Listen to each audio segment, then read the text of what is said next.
Yeehaw! Giddy up! Welcome down to the Baseball Insiders. Robert Murray, Fansided's MLB Insider, joining me as always. This time, though, from Arlington, Texas, part of All-Star Week, Draft Week, Futures Game Week. He has boots on the ground, although not sure if they're cowboy boots or normal boots. I am Adam Weinrib. Forgot to say my own name. Nice job by me. Co-hosting the podcast as per usual, but Robert's got the good stuff. Touchdown in Texas, workout day today, home run derby tonight, all-star game tomorrow. We'll be coming at you live again tomorrow, same time, to recap what Robert sees on the forthcoming workout day and derby. But Robert Murray, you're here today to talk draft, futures game, and nuggets from early in the week. How are you doing?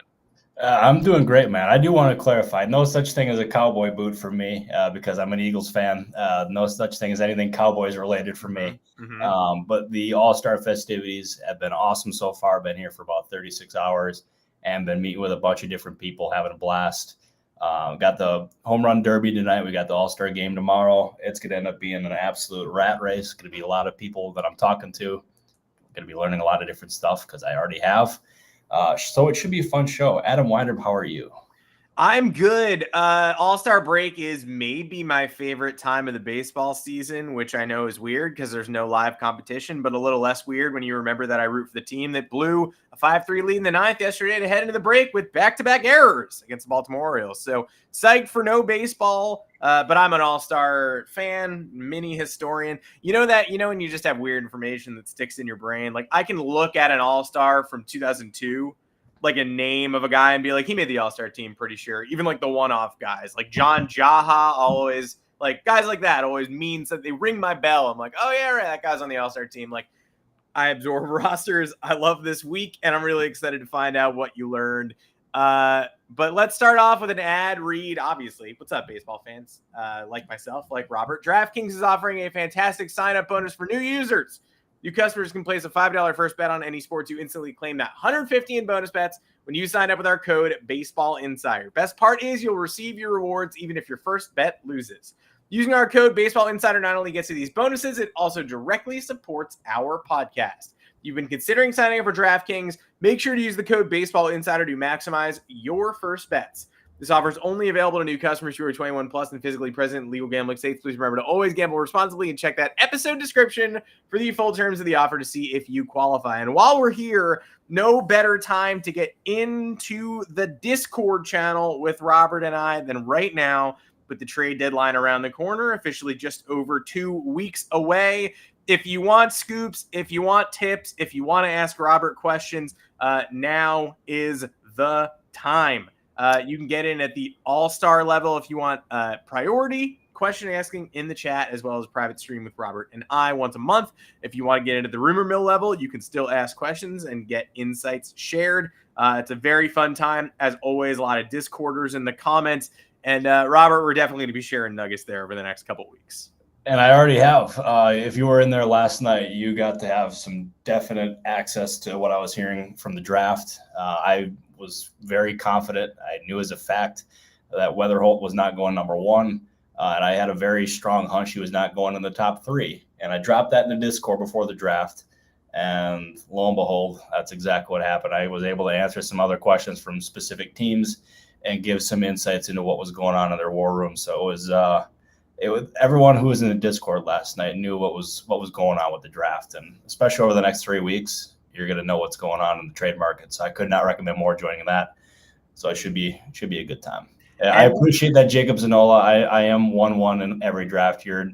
Yeah, but you're the real Tubby here. I just want to make that abundantly clear. Of course. I think it's been made fairly clear. And we are going to continue to answer questions in the chat today as well. Of course, in the course of this update. So if you got questions, come at us. We're happy to go team by team. I see some Drake Baldwin love already. I know we've gotten people questioning.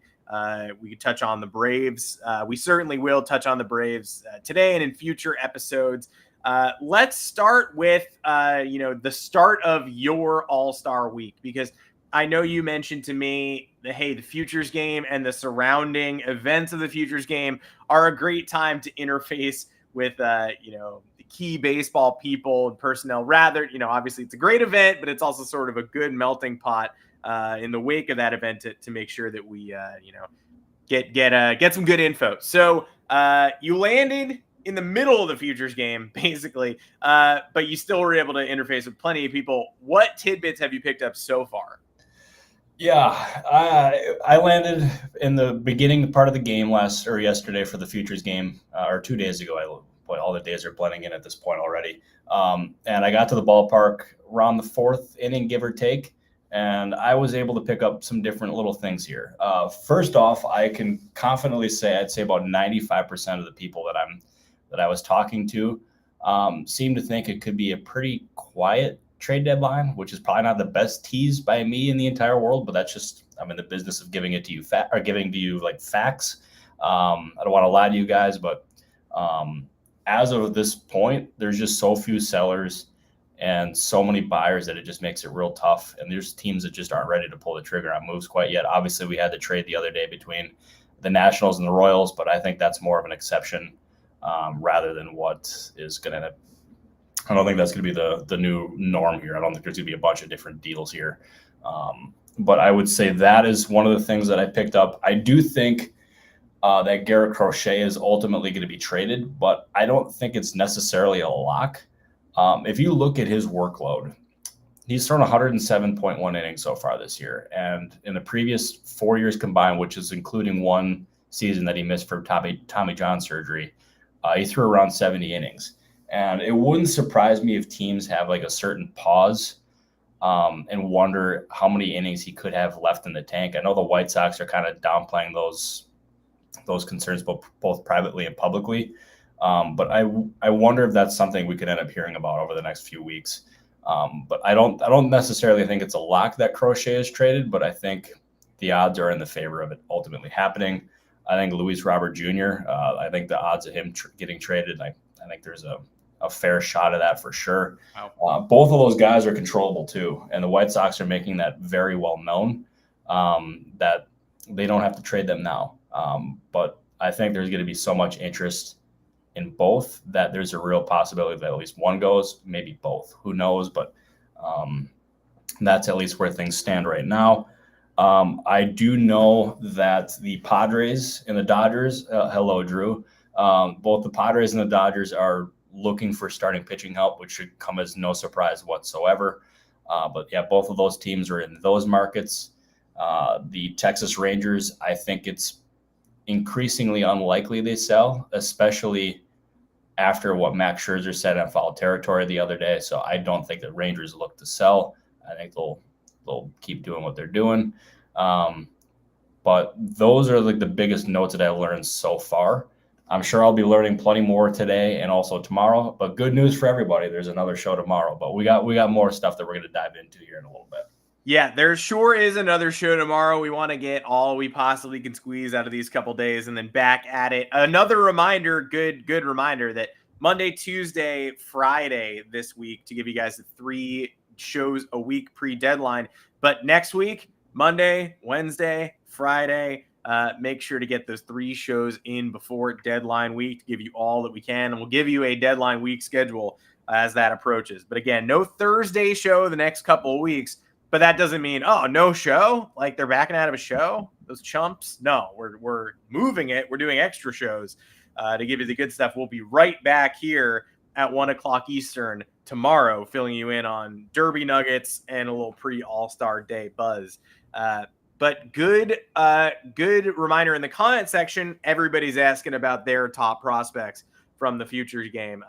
Seeing some questions about Thomas White, Noble Myers outing, seeing Bubba Chandler is him, seeing Drake Baldwin we talked about. It does seem like a lot of guys, man, Roman Anthony in the skills showcase. Like, ugh. I mean, I actually it's one of those situations where I heard that Roman Anthony had won, and then that was tape delayed. So they showed it the next day. And in the first couple rounds of that skills showcase, he didn't do anything. Like he didn't accrue points via the bunting. He didn't do much. And I was like, did I read this wrong? Was this just somebody tweeting basically like he won, he's him or whatever?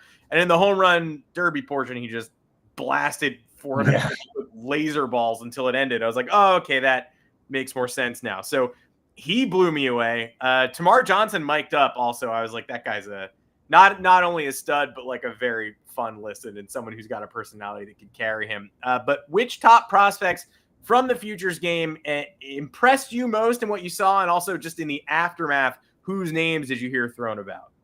Yeah, I would say the names that I heard thrown about, I'll give you three names. One, Justin Crawford, for his defense. I think he's going to be in a big focal point for the Phillies when he's eventually called up.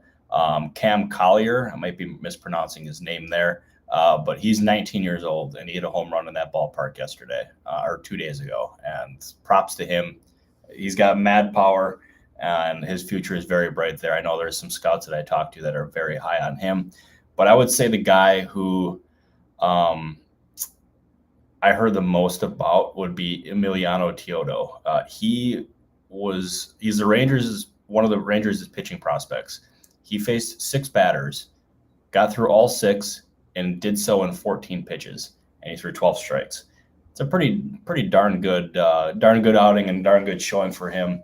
I would say those are the 3 that I heard the most buzz about. But Teodo, he definitely impressed a lot of people and showed why the Rangers have been so high on him. And yeah, his future clearly looks very bright.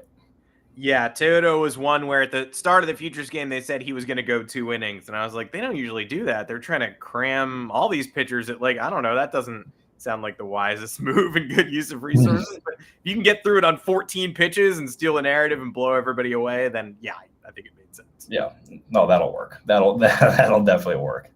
Yeah, that will play. All right, so from the futures game to the draft, draft started last night, first round comp picks, and second round, it was in a dusty rodeo venue in Fort Worth. I don't know if I saw that coming.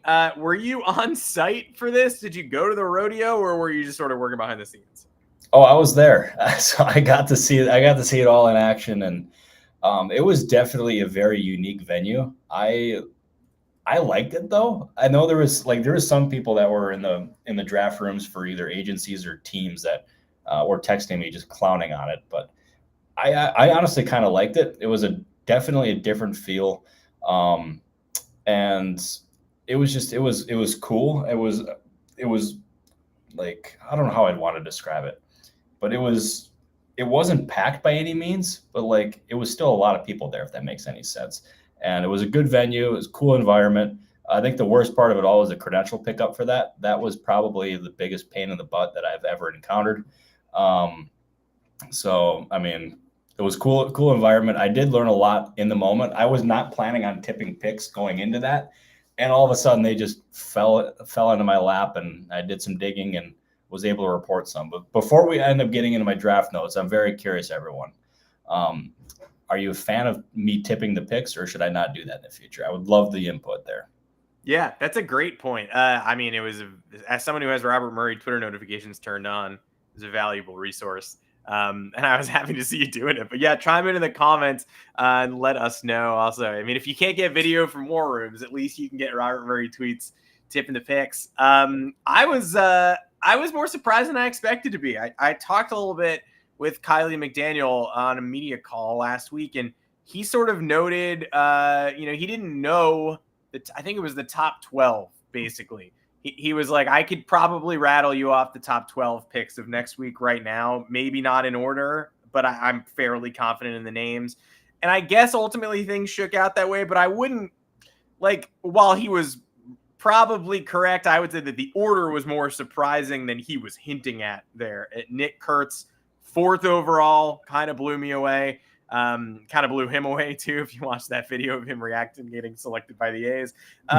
What were the biggest surprises for you? That the Brewers, sort of that pick at 17, hasn't paid, they clearly setting themselves up for some overslot moves later on, but also signability concerns with the high school arms they took on day one. So I'm not sure if we've seen the signability moves there yet, or if they're still coming. The Yankees took a guy with a flexor strain, the 26th overall pick, and a 5.80 ERA at Alabama last year, which is definitely one of those picks where either they're geniuses or they're as dumb as everybody kind of thinks they are. But what were the main surprises and takeaways from being on site? I would say the biggest surprises for me, I'll start with the Nick Kurtz pick. That was a genuine wow pick. I don't think anybody had him going to the A's at number 4. I know for me going into the draft, I had a pretty good idea what the top 3 would look like, and then the mystery really began at number 4, and I was not able to come close to figuring out who it was. And then when the Nick Kurtz pick came about, I know there was the text messages I got from different teams were just genuine surprise. But he was not going to make it out of the top 10. I feel very confident in that. And if he ended up not being taken by the A's at number 4, I feel pretty confident that he would have been a Pirate at number 9. And then my other big surprise was Weatherholt. He was the odds-on favorite to be the number 1 overall pick, even minutes before the draft. And all of a sudden, I'm finding out he's not going number 1. He's not going number 3. Then I find out he's not going in the top 5. And then all of a sudden, I hear buzz that the Cardinals are eyeing him up. And if he's there, he'll be the pick. Ultimately, the Cardinals took him. I think that was a home run addition by the Cardinals. Nobody in baseball will ever knock that pick. And when that deal gets done, I would firmly expect it to be over slot. I do know there was some other teams that were looking at Weatherholt. Obviously, I think the Angels at number 8. If he got by the Cardinals, I think the Angels at number 8 were probably his floor. Another team that had strong interest in him was the Washington Nationals. But obviously, none of that matters at this point. He's a Cardinal. He'll get an overslot deal when that deal eventually gets done. And that was a coup. And I know that was something that rival evaluators were really praising the Cardinals for. So that was a really good pick. I do agree, Xander, that the Royals got a steal with Caglione. I thought that was a really good pick. A lot of people praised that one behind the scenes as well. As far as the other questions, though, about the draft, I cannot say I followed it too closely behind the scenes this year, so I would be doing a disservice if I tried to give you a firm answer on that one. So there are certain things I do know, certain things I don't know. So the Braves question, I want you to know I see you, but I do not have good insight for you on that one. I certainly was going to tab Caminiti as a nice little steal for the Braves there, though. Although like Robert, I got some Braves. I'm actually not kidding. Usually I'm kidding, but I have some Braves sources who are trying to give me some bonus info, and I got some conflicting. Yeah, I don't know. What I'm learning this on the podcast. Look at this. I'll tell you later. I'll tell you later. But I was trying to dig, and I don't have any info there. But either way, I do think it's a great pick. Cags, I say steal for sure. And Braden Montgomery, Red Sox got a lot of young outfielders, but it seems like a top 5 talent who maybe fell to 12 for ankle reasons undetermined. Another great pick by the Boston Red Sox there as well. Want to move on to some of your questions as well as touching on this Royals-Nats trade a little bit, because there was movement this weekend. Hunter Harvey goes from the Nationals to the Royals. On one of our recent shows, I mentioned, any chance anyone can jump the line for Harvey, Finnegan, etc. after hearing that they're available. You gave us some nice info that, I do think, people could potentially move on those guys sooner than anticipated. And there goes Harvey to the Royals, which is another move that I like a lot. The advanced metrics indicate a higher performer than the mid-4s ERA guy who just sort of classic reliever ERA. Recent blow up against the Mets, ERA looks bad, but below the surface, we all know a lot of swing and miss. Good arm. What are you hearing on how this came together and what might follow? Yeah, there was a good amount of trade discussions that involved some of those draft picks. I think Ken Rosenthal ended up reporting that the other day. And he was spot on about that. And ultimately, the Hunter Harvey deal is the only one that was able to get done. And it accomplished what the Royals have been seeking. They wanted a back-end reliever, someone in the high leverage situations. And Hunter Harvey's got really good stuff. He's also controllable. He's got 1.5 years left remaining on his contract. So he's going to end up factoring into the bullpen this year and also next year. I do know that haul that they gave up really kind of caught evaluators off guard. Maybe not I mean, that's the price for pitching at this point, especially controllable pitching. So it was like, I guess not totally surprised, but it was a pretty sizable haul for a relief pitcher. So clearly the Royals wanted Harvey. Clearly they wanted somebody in the late innings. I don't think you can necessarily rule out another addition in the back end, but they got the reliever that they wanted.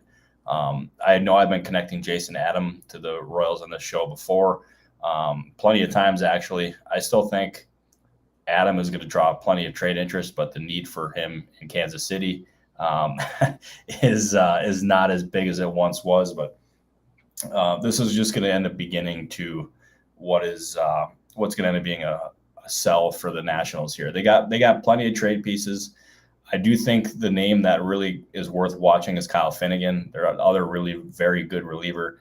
Lane Thomas is another player who I think is a strong trade candidate. I think he makes a ton of sense for the Braves, among other teams. So they're going to be active, and the Harvey move is just the beginning for what I think is going to be not like a total like big sell by any means, but they're going to be moving some pieces for sure, and they still want to compete in the near future as well. And I think they will. I was, what I was thinking over the last couple of days before the break, I was like, who'd be great in the Derby, but who'd never do it, but also kind of fits with the caliber of players in the Derby right now. I'd like to see CJ Abrams in there. It would have been, honestly, he would have been good. Abrams is a freaking stud, man. He is, I've actually heard more buzz about him here than I would say most of the other National League players. There's a lot of people who are really high on him here. I am really high on him. I also think he's going to have a fun workout day, fun interviews on the field, fun red carpet. So I guess let's see. Let's see if my prediction comes true. Going to go to a couple more questions in the chat before we sign off, and I'm going to Jacob Zanola first because he found that I guess we will feature him if he does super chat us. So he hacked it. He hacked the Baseball Insiders. We can't announce Jed Hoyer's firing. Cubs won too many games recently for Jed to be dismissed midseason. Muggle Bush also will not be winning the MVP on July 15th. Check back in a couple weeks. But after the Cubs' surprising little recent hot streak where they put the hurt on the slumping Orioles a little and played head-to-head with the Cards a bit, you mentioned on the last show, too, we're going to have to give the Cubs a couple of weeks before we find out if they're buyers or sellers. Trending up as the break approaches. Has anything changed in your knowledge of the Cubs' plans? I still think it's kind of in wait-and-see mode with the Cubs here. They're still 47-51. They're 8.5 games back in the division. But that being said, if you look at it, the Reds are 8 games back. The Pirates are 6.5 games back. The Cardinals are also 4.5 games back. The Brewers are struggling right now. There's room for the Cubs to do this thing. There's room for them to come back and get back into contention. And I think that's something that they got to be mindful of internally. I do think they're more than a couple pieces away from being a World Series team. So I think they got to be careful in how they would potentially add if they do indeed go in that direction. Because you don't want to sacrifice the long-term future to go all in on a team that kind of just feels uninspiring at this point. But I think they have ingredients to be better. I think they have a manager that can allow them to maximize that. It's just been a struggle bus for the first half of the season here. But I think if you want a firm answer in the Cubs, you need to give it maybe another week or so to really kind of get an idea. But I think the case for the Cubs buying is stronger than it was a week ago. I think that's very, very, very safe to say. And I still think the Pirates should buy Canyon. I think they should absolutely buy. They're also 7-3 in their last 10. Their pitching is obviously very good. Give me an offensive bat or two there, and let's prosper, because that rotation in the postseason, especially in a short series, absolute nightmare. Yup. And O'Neal Cruz in the Derby, again, good shout. If I'm going to mention CJ Abrams, obviously you should mention a guy with prodigious power like Cruz, who would also do very well. A couple of questions, MLB Deadline News, asking about the Giants looking fringy, but should probably sell. And we also had another Giants sell question. Sports Update 33 asking anything on SF. Are they buying or selling? We have not discussed the Giants in a while. Another team in a crowded NL wildcard picture on a technicality. What are you perceiving from Giants camp? I think the case for the Giants selling is stronger than it was even a week or two ago. And even Farhan Zaidi's comments on KNBR recently was pretty telling that selling, if they continue trending in this direction, then selling has to become a pretty strong consideration for that team internally. And I mean, if they do sell, I mean, they can go in a lot of different directions. They can go with a big sell. They can move guys like a Blake Snell. They could move Conforto. They could move. I mean, they got a bunch of different players. I wonder if they even can end up looking at. Would anyone have interest in Jorge Soler? I don't know. But they got a lot of pieces. Like they also got veteran starting pitchers on the team. 2 of them coming back from injury, so that could make it tough. That could attract interest as well. I bet you their closer Duvall could end up drawing some interest as well. Could go in a lot of different directions here. That's another team. Give me a week. Give me another week of play, and then I think we can have an answer there. I know that's probably gets old hearing given another week, but it's the reality is that there's just so much uncertain as of this point, and there's 2 weeks to go until the deadline. They got to make a decision at some point. And I think giving another week will allow some clarity for these teams, and then they can start implementing the plan and either selling or buying or even standing pat. But I think the Giants kind of right now, though, are leaning sell. That's my feel. Even with Farhan sort of in limbo a little bit.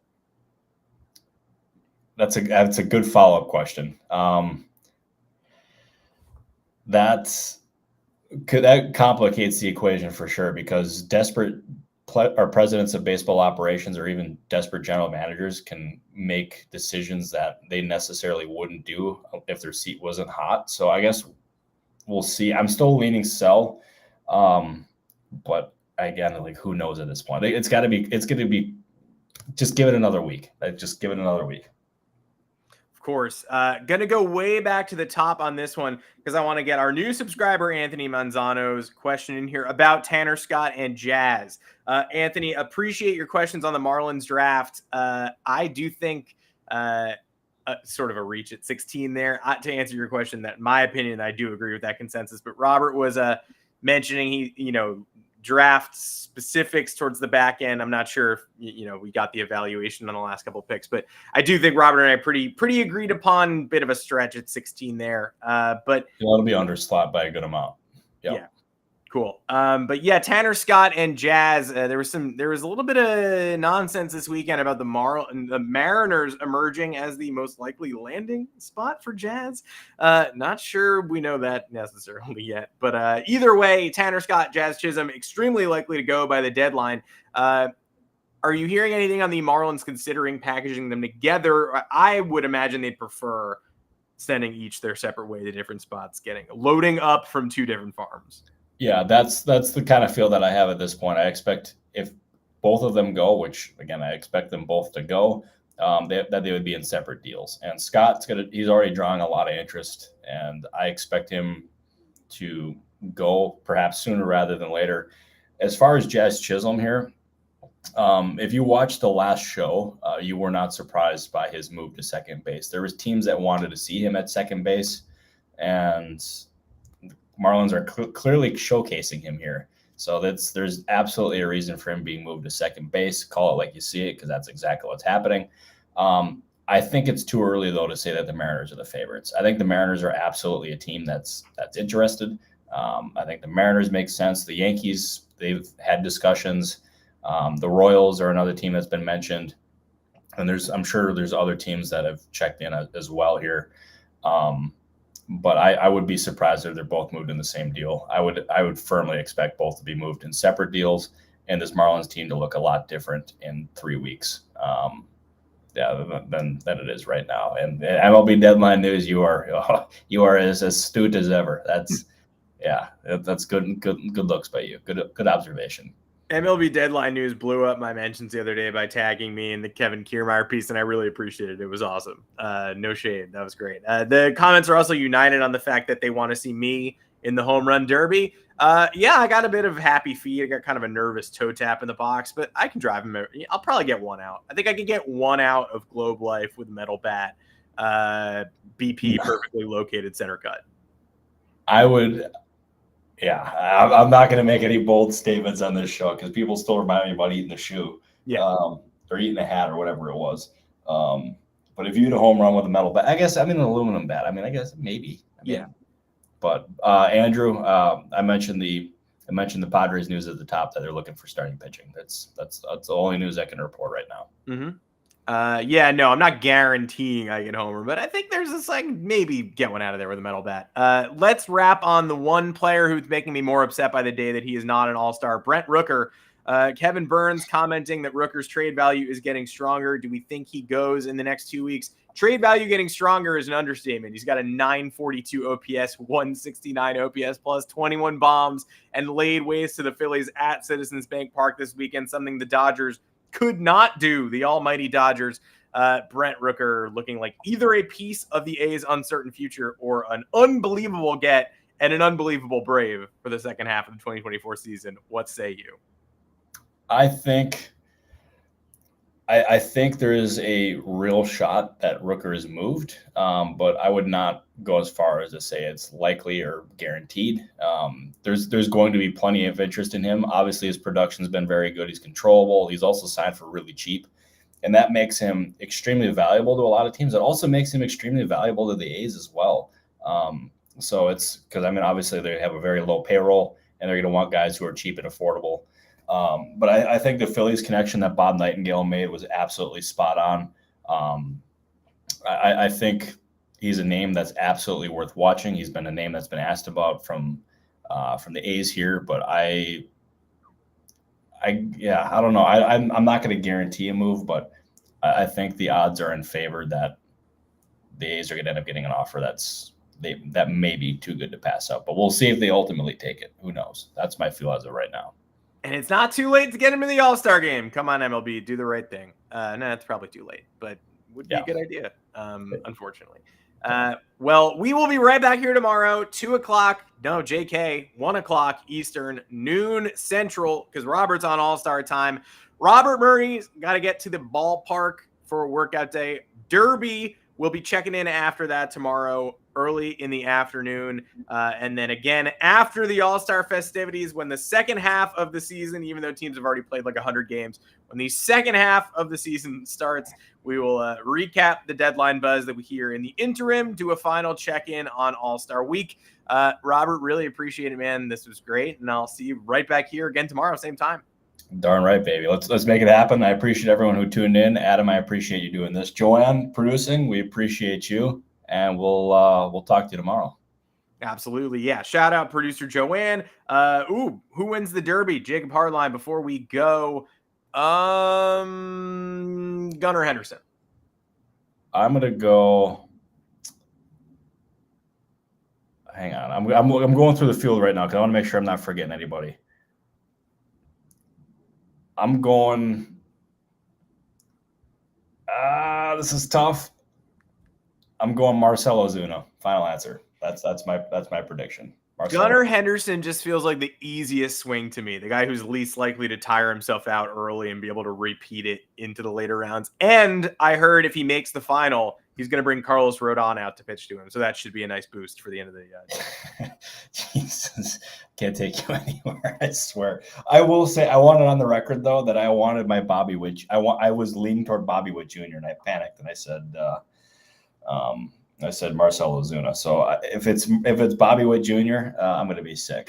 I think I have Henderson and Witt Jr. as my final two as well, with Henderson winning. But we'll check in back here tomorrow, 1 o'clock Eastern with everybody. You can roast us for our Derby picks and drop your questions in either the Discord, where we'd love to see you, or the chat early, and I'll try to get to as many as we can. Until tomorrow, for Robert Murray, I am Adam Weinrib. Take care, everybody. Thank you, everybody.